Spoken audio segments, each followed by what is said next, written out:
Lors du conseil municipal du 20 juillet dernier, une délibération de modification du plan local d'urbanisme a été soumise à délibération.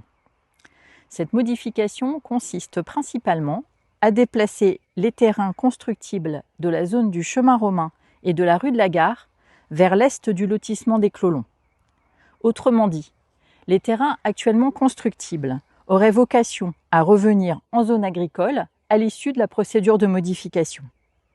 Dans l'intervalle, les autorisations d'urbanisme sur ces terrains seront soumises au sursis à statuer, c'est-à-dire qu'elles seront gelées. Nous avons interrogé sur la durée de la procédure. La réponse apportée est d'1 an environ. La superficie ouverte à l'urbanisation passerait de 4 hectares à 3,5 hectares.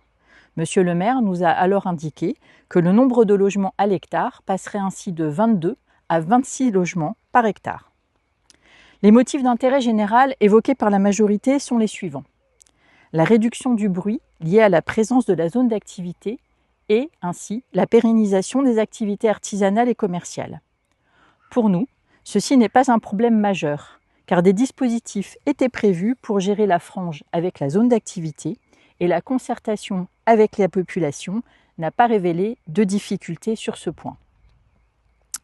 Deuxièmement, l'éloignement géographique des secteurs constructibles par rapport au centre-bourg qui implique une utilisation de la voiture individuelle pour les déplacements quotidiens.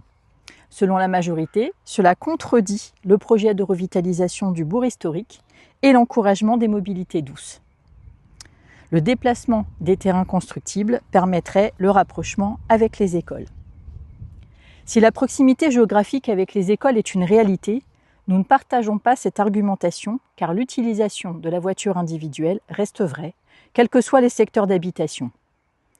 Les cheminements piétons existent et il faut les renforcer.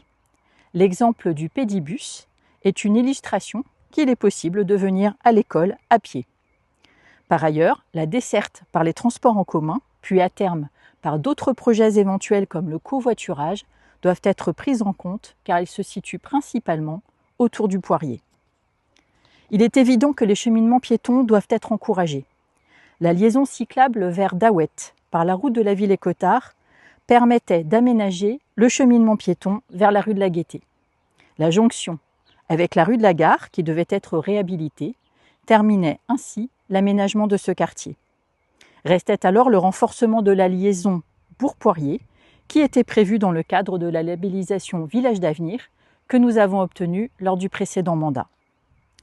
Compte tenu des arguments développés qui ne nous ont pas convaincus sur le plan de l'intérêt général, de la localisation prévue des nouveaux terrains en remplacement des précédents en surplomb de la vallée de la Flora, nous avons voté contre cette délibération.